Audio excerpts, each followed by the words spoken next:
பல வருடங்களாக தலைமறைவாக இருந்த இலங்கையின் மிக பெரும் பாதாள உலக குழுவின் தலைவன் பொடிலசி இந்தியாவில் வைத்து அதிரடி கைது.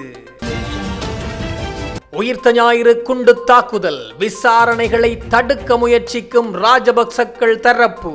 ராஜபக்சக்களுக்கு கடும் எச்சரிக்கை விடுத்த இலங்கை கத்தோலிக்க திருச்சபையின் மதகுரு. அங்குரேகுட படுகொலை சம்பவம் தொடர்பில் மேலும் 2 சட்டத்தரணிகளை கொலை செய்ய நடந்த முயற்சி, வெளிவந்த அதிர்ச்சி பின்னணி. தேசிய மக்கள் சக்தி அரசாங்கம் தொடர்ந்தும் நீடித்தால் பல கட்சி ஆட்சி முறை இல்லாதொழிக்கப்படும். இதை உடனடியாக தடுத்து நிறுத்த வேண்டும். களத்தில் குதித்த ரணில் விக்ரமசிங்க. அதிரடியாக கைது செய்யப்பட்ட சுரேஷ் சாலே. பின்னணியில் கொதித்தெழும் மஹிந்த ராஜபக்ச தரப்பு. கடும் கோபத்துடன் அனுர அரசை எதிர்க்க தயாராகும் சரத் வீரசேகர. சுரேஷ் சாலே என்ற உளவுத்துறை அதிகாரி 2016 டிசம்பர் முதல் 2018 டிசம்பர் வரை மலேசியாவில் இலங்கை உயர்ஸ்தானிகர் ஆலயத்தில் பணியாற்றினார். 2019 ஜனவரி 3ஆம் தேதி முதல் 2019 டிசம்பர் வரை இந்தியாவின் தேசிய பாதுகாப்பு கல்லூரியில் இருந்தார். அதாவது அவர் இலங்கையில் இருக்கவில்லை. அப்படியானால் இலங்கையில் இல்லாத சுரேஷ் சாலே எப்படி சஹ்ரானை சந்திக்க முடியும் என கேள்வி எழுப்பியுள்ளார் முன்னாள் நாடாளுமன்ற உறுப்பினர் சரத் வீரசேகர. கொழும்பில் நடைபெற்ற செய்தியாளர் சந்திப்பில் வைத்து கருத்து தெரிவிக்கும் போதே அவர் இந்த விடயத்தை கூறியுள்ளார். அங்கு அவர் மேலும் தெரிவிக்கையில், முன்னாள் அரச புலனாய்வு பிரிவின் பிரதானி ஓய்வு பெற்ற மேஜர் ஜெனரல் கைது நடவடிக்கை அரசாங்கத்தின் மற்றும் ஒரு ஏமாற்று வேலை என அவர் தெரிவித்துள்ளார். கர்தினாலையும் கத்தோலிக்க திருச்சபையையும் தாக்குதலில் பாதிக்கப்பட்டவர்களையும் ஏமாற்ற இந்த அரசாங்கம் எடுத்த நடவடிக்கையாகவே சுரேஷ் சாலே கைதினை நான் கருதுகின்றேன். மக்களின் கவனத்தை திசை திருப்பவே இதுபோன்ற ஏமாற்று வேலை மேற்கொள்ளப்படுகின்றது.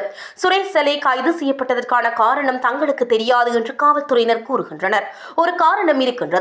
அதுதான் பிள்ளையானின் முன்னாள் ஊடக செயலாளரான அசாத் மௌலானா என்ற நபர் சனல் 4 ஊடகத்திடம் 2018ஆம் ஆண்டு சுரேஷ் சாலே சஹ்ரானை தனிப்பட்ட முறையில் சந்தித்ததாகவும் அந்த சந்திப்பில் அவர் இருந்ததாகவும் கூறியுள்ளார். அப்போது கூறப்பட்டது, இந்த நாட்டை பாதுகாப்பற்ற நிலைக்கு கொண்டு சென்றால் தான் கோட்டாபாய ஜனாதிபதியாக முடியும் என்று.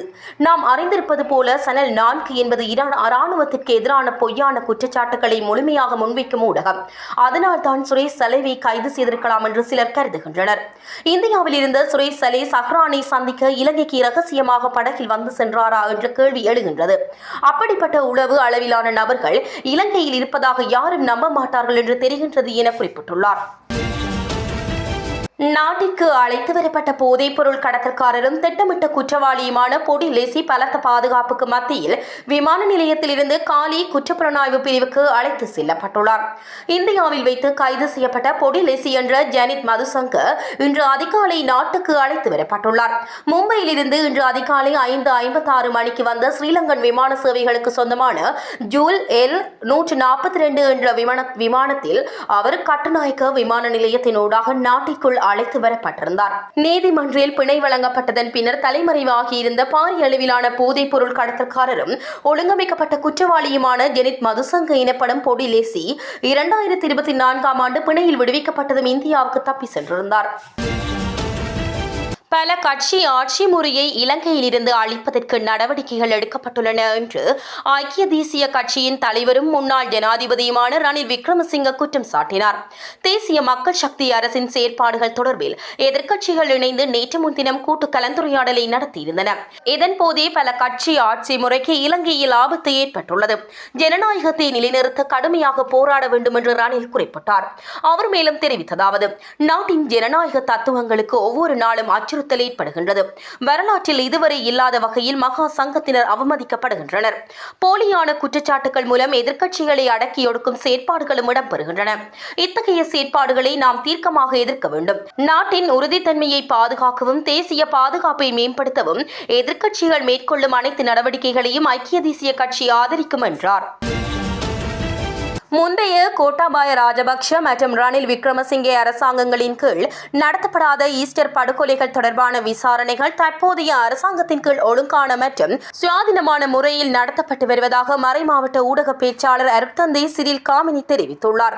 முன்னாள் புலனாய்வு தலைவர் மேஜர் ஜெனரல் சுரேஷ் சலே கைது செய்யப்பட்டிருப்பது 16 மாதங்களாக நடைபெற்று வரும் விசாரணைகளின் விளைவாகும் என்று அவர் சுட்டிக்காட்டுகின்றார். அத்தகைய கைது செய்வதற்கு போதுமான ஆதாரங்கள் இருப்பதாக தான் நம்புவதாகவும் அருட்தந்தை சிறில் காமினி கூறினார்.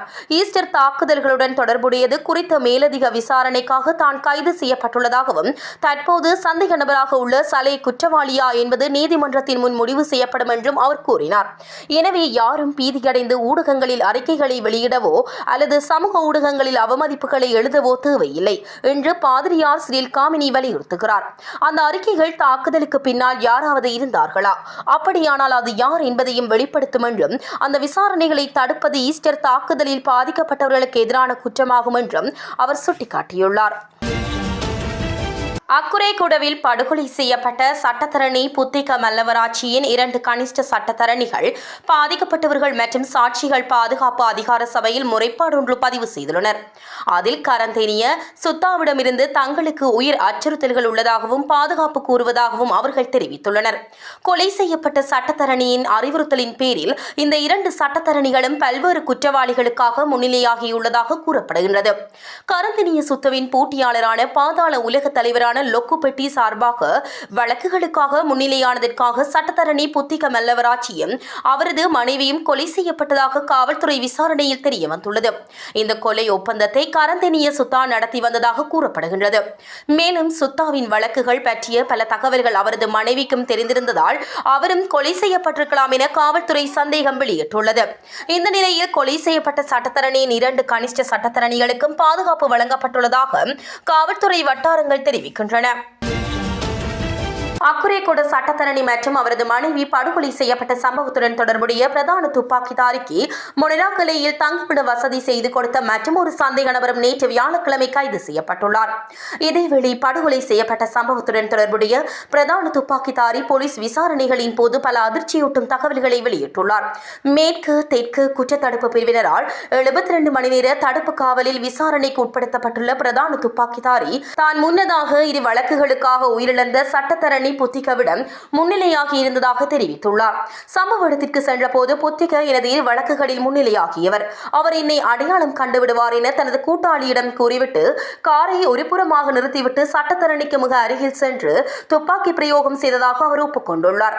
பூச சிறைச்சாலையின் முன்னாள் அத்தியட்சகர் ஸ்ரீதத் தம்மிக்க அவர்களை கொலை செய்வதற்கு கரந்தேனிய சுத்தா என்பவரே தனக்கு உத்தரவிட்டதாக சந்தேக நபர் தெரிவித்துள்ளார்.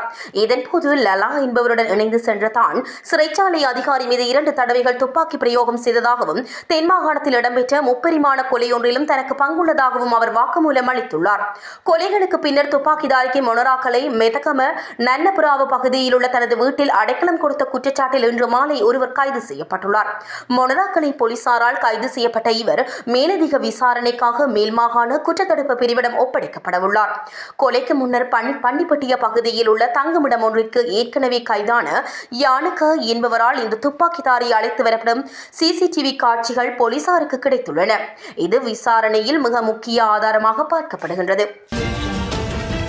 மத மூட நம்பிக்கையை அரசியல் லாபத்துக்காக திட்டமிட்டு பயன்படுத்திய சதித்திட்டம் என்ற பகிரங்க ரகசியத்துக்கு சுரேஷ் சலேவின் கைது உத்தியோகபூர்வ அறிவித்தலாகும். அந்த அரசியல் சதியால் பயனடைந்தவர்கள் தற்போது கவலை வெளியிடுவது இயல்பானதே என ஸ்ரீலங்கா முஸ்லிம் காங்கிரசின் பொதுச் செயலாளரும் பாராளுமன்ற உறுப்பினருமான ஜனாதிபதி சட்டத்தரணி நிசாம் காரியப்பர் குறிப்பிட்டுள்ளார். சுரேஷ் சலே கைது செய்யப்பட்டமை தொடர்பில் தனது உத்தியோகபூர்வ எக்ஸ் வலைதளத்தில் மேற்கண்டவாறு பதிவு செய்துள்ளார். அரசு புலனாய்வு பிரிவின் முன்னாள் பிரதானி சுரேஷ் சலே கைது செய்யப்பட்டுள்ளமையானது தவறாக வழிநடத்தப்பட்ட மத மூடவரியால் சிலர் தங்களை தாங்களே வெடிக்கச் செய்த ஒரு சாதாரண சம்பவம் மட்டுமல்ல என்பதை வெளிப்படுத்துகிறது. அந்த மத மூட நம்பிக்கையை அரசியல் லாபத்துக்காக திட்டமிட்டு பயன்படுத்திய சதித்திட்டம் என்ற பகிரங்க ரகசியத்துக்கு இது உத்தியோகபூர்வ அறிவித்தலாகும். ஆகவே அந்த அரசியல் சதியால் பயனடைந்தவர்கள் கவலை வெளியிடுவது இயல்பானது என பதிவேற்றம் செய்துள்ளார். 2019 ஆண்டு 4ஆம் மாதம் இடம்பெற்ற உயிர்த்த ஞாயிறு குண்டு தாக்குதல்களை திட்டமிட்டமை மற்றும் அதற்கு உதவி ஒத்தாசை புரிந்தமை தொடர்பான குற்றச்சாட்டு குற்றச்சாட்டில் அரச புலனாய்வு பிரிவின் முன்னாள் பிரதானி சுரேஷ் அலே நேற்று முன்தினம் குற்றப்புலனாய்வு திணைக்களத்தால் கைது செய்யப்பட்டார். சுரேஷ் அலே கைது செய்யப்பட்டமை தொடர்பில் முன்னாள் பாராளுமன்ற உறுப்பினர்களான உதய கமன்பில, சரத் வீரசேகர, அலி சப்ரி ஆகியோர் கடும் அதிருப்தியை வெளிப்படுத்தியுள்ளனர். அதேபோல் பாராளுமன்ற உறுப்பினரான திலீப் ஜெயவீரவும் எதிர்ப்பை வெளிப்படுத்தியுள்ளார்.